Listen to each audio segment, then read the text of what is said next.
Bogo Near 92 Academia. I thought this chapter was pretty good. A lot of people were like really going on about it, how like, how good is this chapter, you know? And personally, I thought it was a good chapter. I didn't think it was as good as everyone thinks. Not to take away from it, I actually did think it was a good chapter. And honestly, I'm not sure if it was the best chapter. A lot of people are saying, this is the best chapter of BNHA I've read yet. And I mean, I don't agree with that, because I don't think this chapter stood out so much that, oh, it's clearly the best. But at the same time, it was a really good chapter. And honestly, it would be hard to argue that not top 5. Plus, I don't really have a candidate for other than that. So at the end of the day, it's a really good chapter. I like All Might's characterization in this chapter because it shows how strong he is and why he's strong too. It's like, he's not just his powers, and not just how he uses them, but also, you know, his ability to keep going and his heart.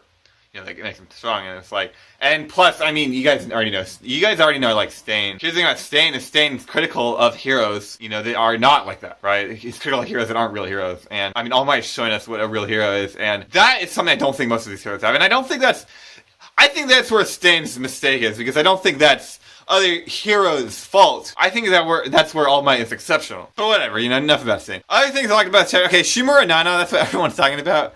So apparently, she's the grandmother of Tomura. I thought he was a dad. I mean, I was a little off. I'm actually glad Nana was a woman, and the grandmother too, because I thought, like, Tomura's dad would have been really interesting, but this does open up a lot more opportunity. A lot more possibility. First of all, she looks like Momo. I'm not sure if that's a coincidence or not. Either way, I don't think it's super important, because all it would do is mean Momo is stronger than we assume, right? Or she has more, like, importance than we assume. But also, at the end of the day, she is a side character. So I don't think it's a big deal. I mean, if you read Naruto, and this story was heavily influenced by Naruto. If you read Naruto, Tsunade is the granddaughter of the first Hokage, right? And it's like, it's cool, but it doesn't really do anything. At the end of the day, Tsunade is a secondary character, and I think similar to Momo. With that being said, it might mean Momo might have more political power in the story as the story progresses too.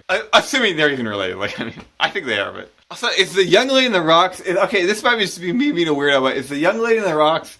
Do you guys think she's just a young lady, like random bystander, or do you think she is a decoy, or like, what do you think? I mean, I don't know. Again, that is pretty out there, and I don't know, it might not mean anything, but I think there's more to that character. Another thing, guys, actually, I just forgot. I think this chapter is exceptional because it was the chapter all my characters are real. I forgot about that part of the chapter. I was just rereading though, and I did just realize that, and I think that it's actually really cool because I think it's really cool because I think a lot of people can relate to that. It's kind of like this struggle of this perception that people put this cloak on, and then they think that makes them look good.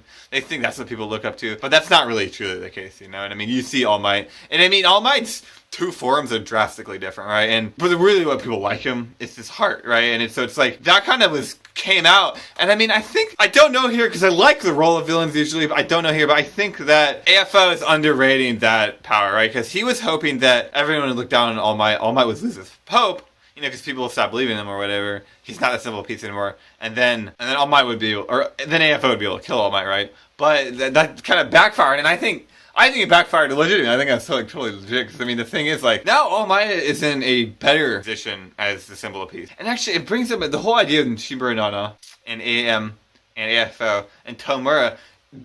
See, here's my question, because again, the show is heavily influenced by Naruto, and I deciphered that Horikoshi knows that, and he knows that we know that, and so he's changing it, right? That's why the whole Boku thing, right? Tomura is Tomura really a villain? Because a lot of people say, oh, Tomura is the final villain, right? And I mean, you have to wonder, because Tomura is not physically that powerful, right? He's kind of childish, basically under AFO's guidance, right? So it's like, I mean, his evilness was it even really his? And I mean, his resolution was built on the wrong thing. I mean, look at Naruto, look at Obito. It's very similar, right? Obito's whole like conflict, it was a fallacy, right? And it's the same with Tomura. It's like his whole conflict, the whole reason he hates good and hates All Might is it's made up. And so it's like you have to wonder, like, is Tomura really the final villain? Is he even a villain at all? And I mean, maybe kind of the whole Stain's monologue, maybe that kind of like, maybe that's where he's going, because also we gotta talk about who's gonna die, because we got AFO, All Might, and then Gran Torino. Those are 3 characters